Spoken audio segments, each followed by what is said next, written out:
ఉన్న బంగారాన్ని విడిపించి ఆ రోజు ఆన్లైన్ రేటుకే మేము కొంటాం. Sharma gold company.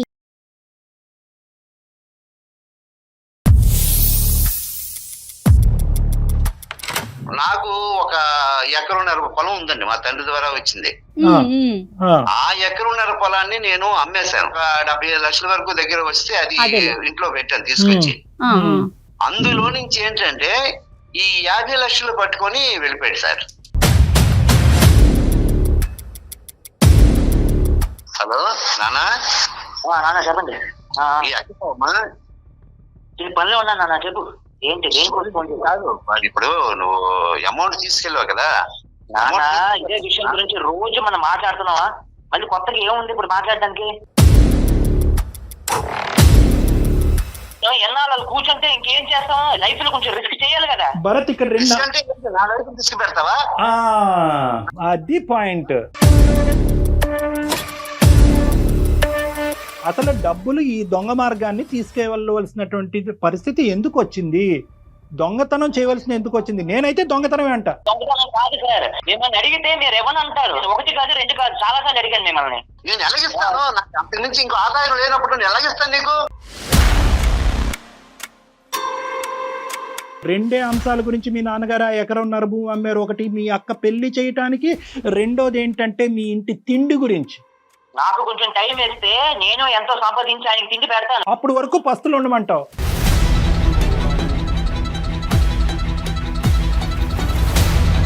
ఈ 50 లక్షల్లో ఎంత ఖర్చు అయింది, ఎంత మిగిలింది? దయచేసి ఇప్పటికైనా చిట్టా విప్పు. నేను ఒక సినిమాకి పని చేస్తున్నాను సార్, దానికి మొత్తం ఖర్చు పెట్టేశాను. లేదా నీ దగ్గర రూపాయి లేదా? ఇప్పుడు లేదండి నా దగ్గర. అయ్యా దేవుడా.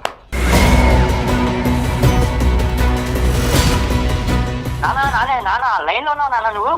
ఉన్నాను నాన్న, చెప్పు. నా మాట వినాలా? మాట్లాడు. నేను సంపాదించి మీ ముందుకు వచ్చినంత వరకు నేను మీతో మాట్లాడను. నేను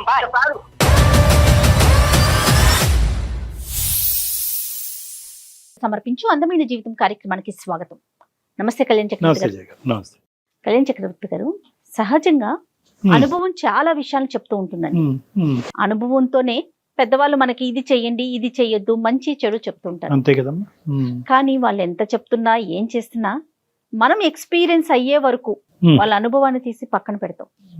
ఈ రెండిటి మధ్య మనకి డిఫరెన్సెస్ కానీ క్లాషెస్ కానీ వస్తూ ఉంటాయి. అలాంటి ఒక తండ్రి కొడుకుల మధ్య జరిగిన ఇష్యూ అండి. పెద్ద ఆయన మనకి మెయిల్ చేశారు. పేరు రామరాజు గారండి. ఒకసారి కాల్ చేసి మాట్లాడదామండి. తప్పకుండా జయ గారు.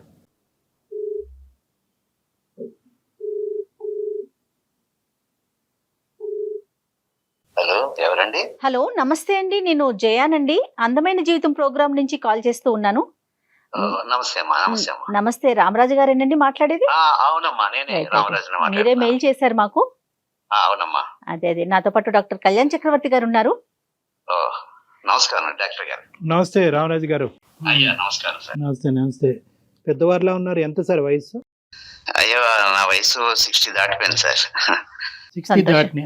జాబ్ చేస్తున్నారా? ఏం చేస్తుంటారు మీరు? అంటే నేను చేసేవాడిని అండి, ఒక ప్రైవేట్ ఫర్మ్ లో చేసేవాడిని. రిటైర్ అయిపోయాను. అందులో కూడా ఏం లేదు, ఖాళీగా ఉన్నాను ప్రస్తుతం. ఎంతమంది పిల్లలు సార్? నాకు 2 పిల్లలు సార్. ఒక బాబును, తర్వాత ఒక పాప. అదే ఇప్పుడు ఆ సమస్య కోసమే ఒక ఇష్యూ ఉంది, దానికోసం మాట్లాడదామని. అంటే నాది మధ్యతరగతి కుటుంబమే సార్. ఒక ప్రైవేట్ ఫర్మ్ లో జాబ్ చేసేవాడిని. చేస్తే ఆ ప్రైవేట్ ఫర్మ్ లో జాబ్ ద్వారా ఏదో కొంత సంపాదించి ఇలాగ ఆ కుటుంబాన్ని, నేను, నా భార్య, 2 పిల్లలు. దాంతో పాటు ఏంటంటే ప్రైవేట్ జాబ్ యాక్చువల్ గా జనరల్ షిఫ్ట్ లాగే ఉంటుంది. అది అయిన తర్వాత ఏంటంటే నాకంటూ ఒక హాబీ, ఇది నాటక రంగం అంటే మొదటి నుంచి ఇష్టం అమ్మ నాకు. ఒకటి జనం చేత పొగడ్తలు వచ్చి మిగిలాయి. అది తర్వాత వెనక్కి తిరిగి చూస్తే నేను ఆర్థికంగా ఏమి దాని ద్వారా సంపాదించింది ఏం లేదమ్మా. చివరికి ఏంటంటే నాటక రంగంలో నేను సాధించింది ఏంటంటే ఆ చప్పట్లేనమ్మా మిగిలే. అదేలేండి. ఓకే. అబ్బాయి ఒక బిఎస్సి కంప్యూటర్స్ చేసాడమ్మా. వీడేంటంటే మరి ఏంటి కారణం ఏంటంటే మరి నా ఇన్ఫ్లుయెన్స్ పడుతుందో మరి ఏం పడిందో నాకు తెలియదు కదమ్మా. మొదటి నుంచి నేను ఇలాగా సినిమా రంగం వైపు పెడతాను, నాకు ఆ దృష్టి అంతా అడ్డే ఉంది, నేను ఇంకో జాబ్ చేయనని పట్టడం మొదలు పెట్టాడు. అదేలేండి. చివరికి నా జీవిత జయం ఇదే, నేను నటుడిగా అవ్వాలి. తన ఇష్టం కదండి, అది ఒక మంచి ఆలోచనే కదా, మనం దాన్ని అంటే అది- కాదంటంలో ఏముంది. ఇప్పుడు మిమ్మల్ని కరెక్టేనమ్మా, కరెక్టే, మీరు అన్నది కరెక్టే. ఈ రంగంలో నేను సాధించింది ఏంటి అంటే ఓన్లీ చప్పట్లని చెప్పాను కదా, అదేలేండి అది అదే. వాడికి అర్థం కాలేదు. ఓకే, ఇప్పుడు ఓకే. దీంట్లో వాడిని ఎంకరేజ్ చేద్దామని అంటే రేపు వాడి భవిష్యత్తు గురించి ఏంటమ్మా, ఆ రోజు అంటే నాకు చిన్న జాబ్ ఉంది, పోనీ అది దాంతో కుటుంబాన్ని పోషణ చేసేవాడిని. ఇప్పుడు అది కాదు కదా, వీడికి అది కూడా లేకుండా ఏమీ లేకుండా వాడు కాళ్ళ మీద ఎలా బతుకుతాడమ్మా. ఎంత నాకంటూ పెద్ద ఆస్తిపాస్తులు ఉన్నాయనుకోండి. రామరాజు గారు అయ్యా, ఎంత వయసు బాబుది? బాబుది 26 సంవత్సరాలు సార్. 26 సంవత్సరాలు. ఎప్పుడన్నా బీఎస్సీ కంప్యూటర్స్ అయిన తర్వాత జాబ్ చేశాడా బాబు? లేదండి, మొదటి నుంచి జాబ్ కోసం ఏ ప్రయత్నం చేస్తారో మీరు నేను నాకు ఇష్టం లేదు, నేను జాబ్ చేయను, జాబ్కి వెళ్ళను, ఇదే మాట. సో మీ ఎగ్జాంపుల్ అయితే బాబు తీసుకోలేదు, అంటే మీరు ప్రైవేట్ జాబ్ చేస్తూ నాటక రంగంలో ఉండేటటువంటి తీరుని మీ అబ్బాయిలో చూడలేదు. మీ అబ్బాయి మొదటి నుంచి ప్యాషన్ అనేది కేవలం సినిమాలు చేయాలి అనేటటువంటి ఉద్దేశం. ఏమైనా అవకాశాలు అంతే వచ్చినాయా? సార్, అంతే అంతే. ఏమైనా మొదటి నుంచి అవకాశాలు వాడికి వచ్చినాయా? అదే ఉందండి. అంతే అవకాశాలు. అసలు ఏ విధంగా జాబ్ చేద్దాం ప్రయత్నం చేశానండి, ఏదో జాబ్ లో ఇంక్లూడ్ చేద్దామని చూశాను. ఇది ఎప్పుడైతే స్ట్రాంగ్ గా ఉందో, నేనేమో ఈ కుటుంబానికి సంబంధించినంత వరకు ఏదో కొంచెం ఉన్న పొలంగా అది అమ్మి ఆ విధంగా సంబంధించిన డబ్బులన్నీ కూడా ఒక దగ్గర పెట్టుకున్నాను. పెట్టుకుంటే అందులోని కొంత ఫిక్స్ చేసి కొంత అమౌంట్ ఏమో యువతల అమ్మాయి మ్యారేజ్ ఒకటి ఉంది, వీడి భవిష్యత్తు కూడా ఇలా ఉంది, ఏం చేయాలి, ఎన్ని తజ్జుల బజ్జులు పడుతున్న టైంలో వీడు ఏం చేశాడంటే, నేను ఆ ఫ్యాషన్ కోసం దాని మీద అందులో దృష్టిలో పెట్టుకొని ఈ 50 లక్షలు పట్టుకొని వెళ్ళిపోయాడండి. పట్టుకుని వెళ్ళిపోయాడా అండి? పట్టుకొని వెళ్ళిపోయి నేను ఇందులో సాధిస్తాను, సాధించి నేను వస్తాను అక్కడికి, అప్పటి వరకు నేను వదలను, ఈ రంగంలో నేను ఎలాగైనా సరే నా టాలెంట్ నిరూపించుకుంటాను, నన్ను నేను నిరూపించుకుంటాను అని చెప్పి వాడు వెళ్ళిపోయాడండి. అది కదా రామరాజు గారు, 50 లక్షలు అంటే కనుక ఒక చాలా పెద్ద అమౌంట్. అంత అమౌంట్ మీ ఇంట్లో ఉందా? క్యాష్ రూపాన్ని పట్టుకెళ్ళిపోయాడా? ఎలాగా? నాకు ఒక 1.5 ఎకరం పొలం ఉందండి, మా తండ్రి ద్వారా వచ్చింది. ఆ 1.5 ఎకరం పొలాన్ని నేను అమ్మేశాను. 1.5 ఎకరం అమ్మాను అని మీరు అంటున్నారు. అయ్యా, ఇది ఏ పర్పస్ గురించి మీరు అమ్మారు సార్? అది యాక్చువల్ గా ఏంటంటే నాకు ఉన్నది అది ఒకటి పిల్ల పెళ్లి ఉంది. పెళ్లి ఓకే. పిల్లకి పెళ్లి ఉంది, ప్లస్ అది కాకుండా ఏంటంటే కుటుంబ పోషణకి కానీ దీనికి కానీ నాకు దీని మీద ఆధారపడి ఉన్నాను. సో ఆ అమౌంట్ ఎక్కడైనా సరే ఫిక్స్ చేసి ఏదో చేద్దామనే ఉద్దేశంతో అది తీసుకొచ్చి ఆ 75 lakhs ఇంట్లో పెట్టాను సార్. ఒక ఫైన్ డే నేను అయిపోయింది, మొన్నాడు ఎప్పుడో మార్నింగ్ చూసేసరికి ఈ అమౌంట్ లో 25 lakhs ఉంది. ఏమైంది అని చెప్పేసి ఇంట్లో అడగడం ఎన్ని చేశాను, కానీ ఎక్కడ లేదు. బాబు చూస్తే కనిపించలేదు, వాడికి ఫోన్ చేస్తే తీయడం లేదు ఫోను. సరే అని చెప్పి సాయంత్రానికల్లా మళ్ళీ ఒకసారి వాళ్ళు ఫోన్ చేస్తే సాయంత్రం తీసాడు. తీసిన తర్వాత నాన్న ఇలాగా ఏంటంటే, అవును నాన్న నేనే తీసుకుని వెళ్ళాను, ఇలా వెబ్ సిరీస్ ప్లాన్ చేస్తున్నాము, అది దానికోసం అని చెప్పి నేను తీసుకెళ్ళాను అని చెప్పాడు. సో మీకైతే కొద్దిపాటి డౌట్ ఉంది, మీకు డౌట్ ఉంది అబ్బాయి పట్టుకెళ్తే, ఎందుకంటే ఇంత ఒత్తిడి చేసిన వాడు ఇంకా వేరే మనుషులు ఎవరో ఇంట్లోకి వచ్చి తీసుకెళ్లే ఇది లేదు కాబట్టి బాబే అని మీకు డౌట్ ఉంది. ఎప్పుడైతే ఫోన్ ఎత్తలేదో మీ డౌట్ బలపడింది. అవునా చూసింది, ఏంటిది ఇలా చేసావు, నువ్వు రా ముందు డబ్బులు తీసుకుంటా మనం మాట్లాడుకుందాం అని చెప్పేసి నేను చెప్పాను. చెప్తే నేను ఇప్పుడు ప్రస్తుతం మాత్రం రాలేనన్నా, నేను ఈ పనిలో ఉన్నాను, నేను వచ్చి మీతో మాట్లాడతాను, మీరే దాన్ని వరి అవ్వాల్సిన అవసరం లేదు, డబ్బు నా దగ్గర ఉంది, నేను ఆ పని మీద ఉన్నాను అని చెప్పాడు సార్. నేను ఇదే రంగంలో ఉన్నాను, వెబ్ సిరీస్ ప్లాన్ చేస్తాను, ఇది బాగా హిట్ అవుతుంది నమ్మకం మాకుంది, కథ కూడా చాలా బాగా వచ్చింది, దీనిలో నేనే మెయిన్ క్యారెక్టర్ కూడా చేస్తున్నాను, ఇది చేసిన తర్వాత మనకి డబ్బులని ఆటోమేటిక్ గా వచ్చేస్తే ఇలాగని చెప్తున్నాడు. కానీ కాదు రామరాజు గారు, ఇప్పుడు మీకు జరిగిన పరిస్థితే బాబుకు జరుగుతుంది, అదే రిపీట్ అవుతుందని ఎందుకు అనుకోవాలి? ఎందుకంటే ఇప్పుడు ఇవాళ రోజున మనం చూసుకుంటే వెబ్ సిరీస్ కానీ ఓటీటీ ప్లాట్ఫామ్ చాలా స్ట్రాంగ్ ఉందండి. మీకు వెబ్ సిరీస్ల గురించి తెలీదు, మీది నాటక రంగం, మీరు అందులో ఓన్లీ చప్పట్లే తీసుకున్నారు కాబట్టి ఆర్థికంగా మీకు ఏమీ లాభం పొందలేదు కాబట్టి ఈ అబ్బాయి కూడా అదే దారిలో వెళ్తాడని మీరు ఎందుకు అనుకున్నారు? ముందు నుంచే ప్రోత్సహించుంటే కనుక దొంగతనం వరకు వచ్చుండేది కాదని మేడం అభిప్రాయం.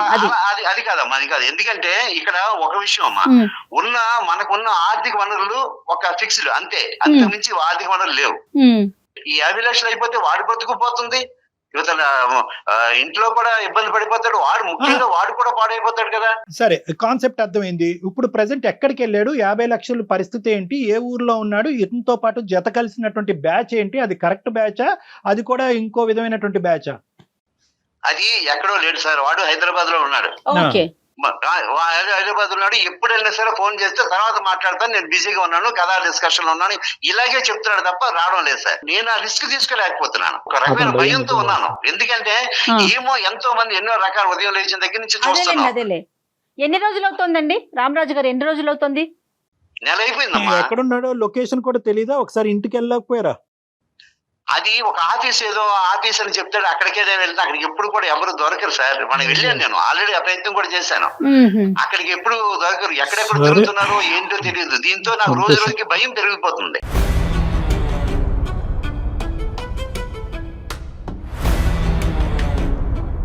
ఈ రోజు మీరు మాకు చేసిన దానికి ప్రధాన ఉద్దేశం ఏంటి సార్? నేను ఎంత చెప్పినా వాడికి ఎక్కడం లేదు సార్.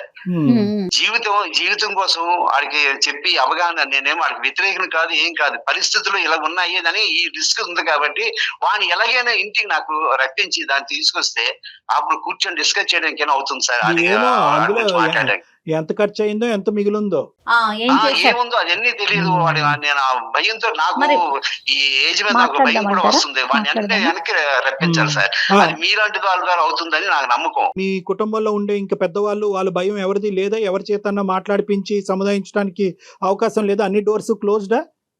ఇది నేను ఎవరికి కూడా బయటకు చెప్పాలనుకోవడం లేదు సార్. ఎందుకంటే ఇది నా కుటుంబ విషయం. అలాగని వాడేం దొంగోడు కాదు.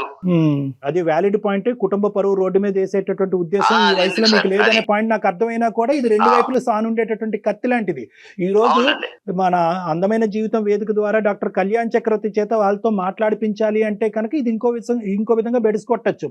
ఏనన్నా మన ఇద్దరి మధ్యన ఉండే సంబంధం టీవీ వరకు ఎక్కించావా, ఈ రోజు కాకపోతే రేపైనా వచ్చి నీకు లెక్క అయితే చెప్పుండేవాడిని కదా, నేను ఫెయిల్ అయినప్పుడు మాట కదా, నేను ఆల్రెడీ ఫెయిల్ అయ్యానని నువ్వు తండ్రికి ఎలా అనుకుంటావు అని చెప్పి తల్లిదండ్రుల మధ్యన ఉండేటటువంటి బంధం ఇంకా పోతాదేమో అనేటటువంటి భయంతో నేను ఇది అడుగుతున్నాను.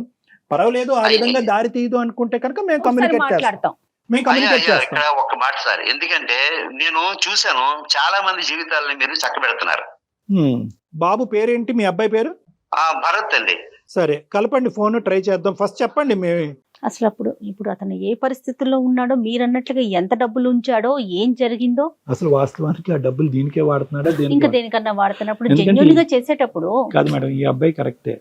ఇప్పుడు ఈ చుట్టుపక్కల ఉన్న వాళ్ళు తెలియని ప్రపంచంలో మధ్యలో ఉన్నాడు కాబట్టి అది ఆ పెద్దానికి risk. Please stay on the line. మీరు మాట్లాడుతున్న వ్యక్తి మీ కాల్ ను హోల్డ్ లో ఉంచారు. దయచేసి. హలో నానా. నాన్న చెప్పండి. పనిలో ఉన్నా నాన్న, చెప్పు. అది కాదురా, ఎప్పుడైనా అసలు పనిలో ఉన్నాను ఇదని చెప్తావు. మాట్లాడడం కూడా, నాతో మాట్లాడడం కూడా కష్టం ఏంట్రా? విషయం చెప్పండి, నేను ఎత్తాను కదా ఫోన్, చెప్పండి. చెప్తాను. ఎక్కడ ఉన్నావు? అదే రైన్ భోజనం చేస్తున్నావా? ఎక్కడికి? స్టోరీ ఫిట్టింగ్ లో ఉన్నాను, చెప్పండి. ఏంటి కాదు, ఇప్పుడు నువ్వు అమౌంట్ తీసుకెళ్ళావు కదా. ఇదే విషయం గురించి రోజు మనం మాట్లాడుతున్నావా? మళ్ళీ కొత్తగా ఏముంది ఇప్పుడు మాట్లాడడానికి? అలా కాదు నాన్న, నీకు ఒకటి అర్థం కావడం లేదు. ఇప్పుడు నేను ఏం చెప్పినా నువ్వు అదే మాట ఎప్పుడు రిపీట్ చేస్తున్నావు. ఇక్కడ నాకు ఆత్మీయులు ఒక డాక్టర్ గారు ఉన్నారు. ఆయన ఇప్పుడు విను, ఒకసారి ఆయన నీతో మాట్లాడుతూ అన్నారు. ఎందుకంటే ఒక శ్రేయోభిలాష ఆయన, మన కుటుంబానికి శ్రేయోభిలాష లాంటి వారు. ఒకసారి ఆయనతో మాట్లాడు, నా మాట విను, చెప్పింది విను. భరత్ చెప్పండి సార్. భరత్ నాన్నగారు పాపం అంటే ఇంకా డబ్బులు ఇంట్లోంచి వెళ్ళిపోయినవి, పోనీ స్థిరపడినటువంటి కొడుకు డబ్బులు తీసుకెళ్లి ఎక్కడో ఒక మంచి చోట పెట్టుబడి పెట్టి అంటే కనుక కాదు, అతనికి నమ్మకం లేనటువంటి ఒక వ్యాపారంలోకి, ఒక అంశంలోకి మీరు ఆ పెద్ద మొత్తంలో డబ్బులు తీసుకెళ్లి అతను మానసికంగా ఒక క్షోభంకి గురి చేయటం వల్ల అతను కొద్దిగా తడబాటు పడి టెన్షన్ పడుతూ మాకు ఫోన్ చేశారు నాన్న. సో చాలా సందర్భాలు ఇక్కడ ఒక విషయం సార్, ఆయనకి నమ్మకం లేకపోతేమో కానీ నాకు నా మీద పూర్తిగా నమ్మకం ఉంది. ఆ విషయం ఆయనకి చాలాసార్లు చెప్పాను. మేము మీ ప్యాషన్ కి వ్యతిరేకం కాదు, కానీ ఈరోజు అవసరం వర్సెస్ ప్యాషన్. డబ్బు ఇక్కడ అవసరం. అక్క పెళ్లికో చెల్లి పెళ్లికో డబ్బులు ఇక్కడ అవసరం, నెంబర్ 1. నెంబర్ 2 వర్సెస్ మీ ప్యాషన్. మీ కళ నిజం అవ్వాలి అంటే కనుక ఆ డబ్బులు మీకు అవసరం. అట్లీస్ట్ నాన్న ఇంత మొత్తం తీసుకెళ్ళాను, నాన్న ఈ మొత్తాన్ని దీనికి అవసరం ఈ అవసరానికి నేను వాడాను, వాడుతున్నాను. ఇది లెక్క, ఇంత మిగిలింది. సార్ ఒక విషయం పెద్ద ఆయన ఫోన్ చేస్తేనే మీరు ఫోన్ కట్ చేసేసి నేను కథలో ఉన్నాను బిజీ అంటే కనుక ఎవరబ్బా సొమ్ము అనేటటువంటి ప్రశ్న ఇక్కడ వస్తుంది. ఇది అతను కష్టం కాదు సార్. నేను ఒక విషయం చెప్తాను వినండి. నేను ఆయనకి చెప్పకుండా డబ్బులు తీసుకెళ్ళిపోలేదు. నేను ఆయనకి ఎన్నోసార్లు అడిగాను, ఆయన ఎవరు అంటే నాకు ఎంత అవసరం కాబట్టి నేను తీసుకెళ్ళాను.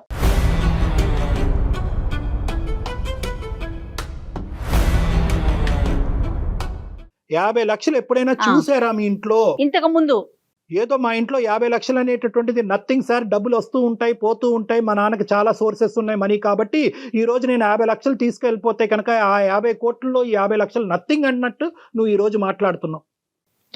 సరే నేను చెప్పిన పూర్తిగా వినండి. అసలు చెప్పండి. ఇక్కడ డబ్బులు లేకుండా పని జరిగే ప్రసక్తి లేదు సార్. సార్ ఖచ్చితంగా అందుకే డబ్బులు అడిగాను ఆయన ఎవరన్నారు కాబట్టి నాకు వేరే మార్గం లేక తీసుకెళ్ళాను.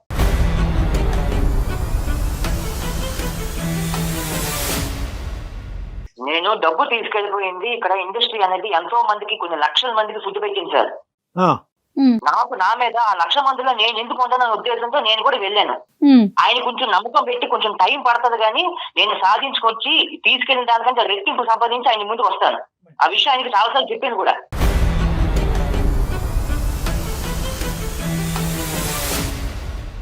కానీ కాదు నాన్న భరత్, ఇప్పుడు పాయింట్ క్లియరే. నువ్వు ఇక్కడికి రావటము, నీ కళను నిజం చేసుకోవాలని అనుకోవటము, నీకు ఒక మంచి పేరు, నీ కుటుంబానికి కూడా ఒక మంచి పేరు తెప్పించాలనేటువంటి ఆలోచనని ఎవరు వ్యతిరేకించట్లేదు. కానీ డబ్బులు తీసుకెళ్ళినటువంటి మార్గం కానీ, ఎంత మొత్తంలో నువ్వు డబ్బులు తీసుకెళ్ళినటువంటి పద్ధతి కానీ, ఆ తర్వాత అతను ఇంత కష్టపడి సంపాదించినటువంటి డబ్బు, తీసుకొచ్చినటువంటి డబ్బు కూతురు పెళ్లికి కానీ ఇంకో అవసరానికి ఉపయోగించే డబ్బుని ఈరోజు లెక్క చెప్పరా అంటే కనుక నేను కథలో ఉన్నాను కాబట్టి లెక్క సంగతి పక్కన పెట్టు అని మీ విధాన పద్ధతులు బాగున్నాయా? అసలు డబ్బులు ఈ దొంగ మార్గాన్ని తీసుకెళ్ళవలసినటువంటి పరిస్థితి ఎందుకు వచ్చింది? దొంగతనం చేయవలసిన ఎందుకు వచ్చింది? నేనైతే దొంగతనమే అంటాను. దొంగతనం కాదు సార్, అడిగాను కూడా. అడగకుండా తీసుకెళ్ళిపోతే దొంగతనం అంతే. నాన్న నువ్వు చెప్పడం వేరు, నాన్న నాకు డబ్బులు అవసరం సత్యంటే చెప్పడం వేరు. కానీ ఇంట్లో పెట్టిన తర్వాత ఒక పని మీద తీసుకొచ్చినప్పుడు ఆ డబ్బులు నాకు ఇది అవసరం అని చెప్పి అప్పుడు అడిగి డైరెక్ట్ నన్ను అడిగిన తర్వాత నేను ఇస్తే తీసుకెళ్ళాలి. కానీ అలా తీసుకెళ్ళడం తప్పు కదమ్మా. మిమ్మల్ని అడిగాను, మిమ్మల్ని అడిగితే మీరు ఏమని అంటారు, అన్నారు కూడా. చాలా సార్లు అడిగాను, 1 కాదు 2 కాదు, చాలా సార్లు అడిగాను మిమ్మల్ని.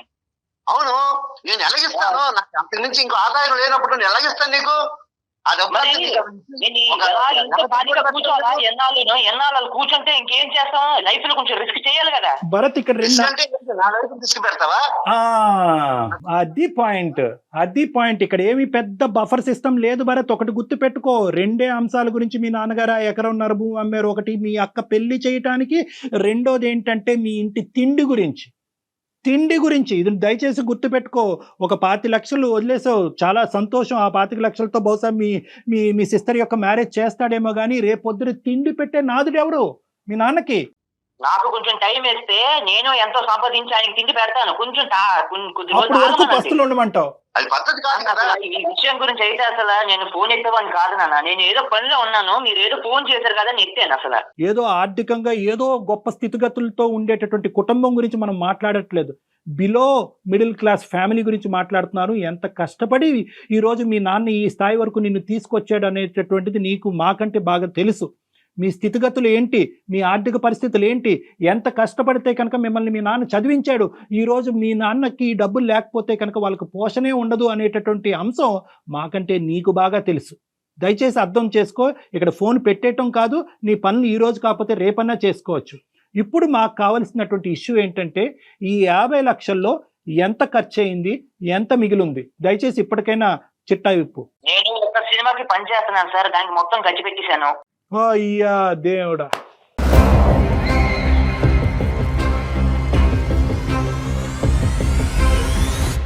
దానికి నేను వచ్చిన లాభానికి నేను ఎక్కువ లాభం వస్తుంది, నాకు నా మీద నమ్మకం ఉంది. నేను అంత మించి ఇంకేం చెప్పలేను ఇప్పుడు ప్రస్తుతానికి.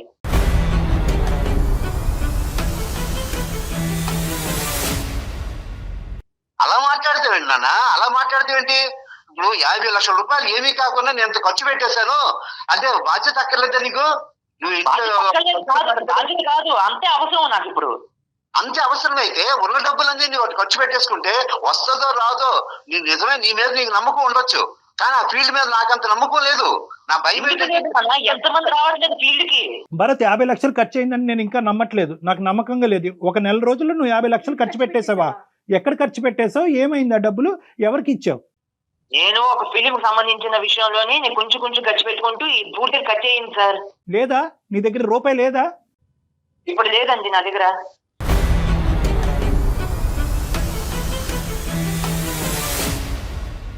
అంటే ఆర్టిస్టులకి మిగతా అంత పేమెంట్స్ అన్ని చేసేసారా? దేనికి ఖర్చు పెట్టడానికంటూ ఒక ఇన్ఫర్మేషన్ ఉంటది కదా.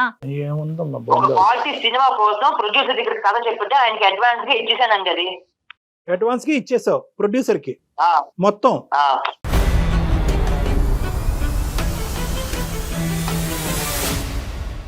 మీది ఇది ఫస్ట్ ప్రాజెక్ట్ అయినా భరత్? ఇది ఇంతకు ముందు ఎక్స్పీరియన్స్ ఉందా? ఇది నా ఫస్ట్ ప్రాజెక్ట్ అండి. కదా ప్రొడ్యూసర్ ఉంటాయి కదా మేడం, మీకు తెలుసు కదా. టర్మ్స్ అండ్ కండిషన్స్ ఉంటాయి కదా, అగ్రిమెంట్స్ అవన్నీ చేయించుకున్నారా పక్కాగా? చేయించుకున్నానండి.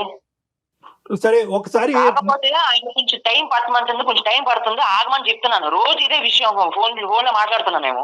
మీకు మాట్లాడటాకే నాన్నగారితో అంత బాధగా ఉంటే రోజు రూపాయి పోగు చేసి 50 లక్షలు కూడబెట్టుకున్న తండ్రికి చెప్పా చేయకుండా తీసుకెళ్లిపోతే ఆయనకి ఎంత బాధ అనిపించాలి? ఏ భరత్, మాట్లాడటానికే ఇబ్బంది పడిపోతున్నారు. చెప్పారండి, నేను అడిగి అడిగి అడిగి విసుకెత్తిపోయి అడగటానికి అది ₹1 2 కాదు కదా నాయన. తమ్ముడు 50 లక్షలు అడిగి అడుక్కో, ఏదన్నా చేసుకో, కానీ ఆ పెద్ద ఆయన పర్మిషన్ ఇవ్వకపోవటానికి ఒక చాలా బలమైనటువంటి కారణం ఉంది కదా. ఈ రోజు మీకు ఎప్పుడు కూడా మీ జీవితంలో చూడనటువంటి ఒక పెద్ద మొత్తం పట్టుకెళ్ళిపోయావు నువ్వు. ఈ రోజు 50 లక్షలు పట్టుకెళ్ళిపోయి ఒక సమాధానం లేదు, ఎక్కడ పెట్టుబడి పెడుతున్నావు పోనీ పట్టుకెళ్ళిపోయావు. తర్వాత ఫోన్ ఎత్తి అట్లీస్ట్ ఒప్పుకున్నావు, లేదు నాన్న ఎవరో ఇంట్లో పనులు దొంగతనం చేశారని అబద్ధం ఆడకుండా నేనే పట్టుకెళ్ళాను నాన్న అన్నావు. అంతవరకు బానే ఉంది. అట్లీస్ట్ నాన్న ఇది తీసుకెళ్తున్నాను, ఇక్కడ పెట్టుబడి పడుతున్నాను, సో అండ్ సో ప్రొడ్యూసర్ చేతిలో పెడుతున్నాను, అగ్రిమెంట్ సైన్ చేయించుకుంటున్నాను, కావాలంటే ఆ ప్రొడ్యూసర్ నేనే నీకు పరిచయం చేస్తానని చెప్పి ఆ మాత్రం చెప్తే ఏమైపోతుంది నాన్న? మళ్ళీ నీ పేక పట్టుకుని నీ డబ్బులు పట్టుకెళ్ళిపోతాడా మీ నాన్న? చేస్తుంటే తీసుకెళ్ళినందుకు ఇంత చేస్తుంటే అసలు మా ఇద్దరు మధ్య విషయంలో ఇంకెవరికో చెప్పడం ఏంటి సార్? ఇలాంటి విషయాలు మేమిద్దరు మాట్లాడుకుంటే సరిపోద్దు కదా. తీసుకెళ్ళిపోయినందుకే ఇలా చెప్తున్నారు ఆయన. ఇంకా ప్రొడ్యూసర్ కొంచెం మాట్లాడి ఆయనకి ఎంత ఇచ్చేసానని చెప్తే ఇంకా ఆయన సమస్య మొదలైంది. Bharat, I don't agree with this. ఎవరి డబ్బులు అది? ఎవరి డబ్బు అది? చెప్పవలసినటువంటి అది ఆ హక్కు అతనికి ఉంది, అతను చెప్పాలి. అతనికి మీ తండ్రి గారి డబ్బు అది. నువ్వు తీసుకెళ్ళినటువంటి విధానం తప్పైనా కూడా నాన్న ఇలాగ ఈ అంశం గురించి పట్టుకెళ్ళాను, ఇక్కడ పెట్టుబడి పడుతున్నాను, సో అండ్ సో మనిషికి ఇచ్చాను, కాబట్టి ఆ మనిషిని నీకు పరిచయం చేస్తాను, నువ్వు ఇప్పటికైనా నన్ను నమ్ము నాన్న అని చెప్పి నువ్వు నిరూపించుకోవడానికి అది ఒక అవకాశం. సరే మీరు నమ్ముతారో లేదో నాకు అనవసరం. సరే నేనైతే నిజమే చెప్తున్నాను, ఆ విషయం నాకు తెలుసు.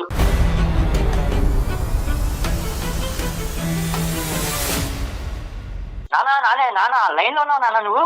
ఉన్నాను చెప్పు, వింటున్నాను. మీరు 35 సంవత్సరాల్లో నాటకాల్లో చేసి చేసి చేసి ఏమైనా సంపాదించారా? నా కబుర్లు చెప్తానే వచ్చి మీరు.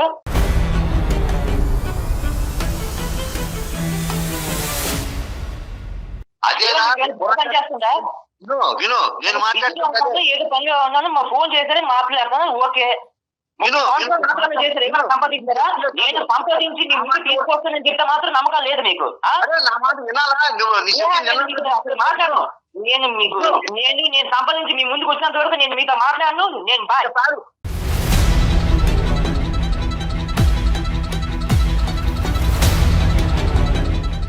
ఒక్కసారి వినరా, 35 సంవత్సరాలు ఉన్నావు, నిజమే 35 సంవత్సరాలు కష్టపడ్డాను. నాటక రంగాన్ని చూసాను, నాటక రంగంలోని ఆ సంపాదించే మార్గం దొరకలేదు, అనుభవం ఉందిరా నాకు. రామరాజు గారు మీ కొడుకు లైన్ లో ఉన్నాడో లేదో ఫస్ట్ చూసుకోండి. మీ ఫోన్ లో పెట్టి వెళ్ళిపోయినట్టున్నాడు. ఇంకేనా అన్న?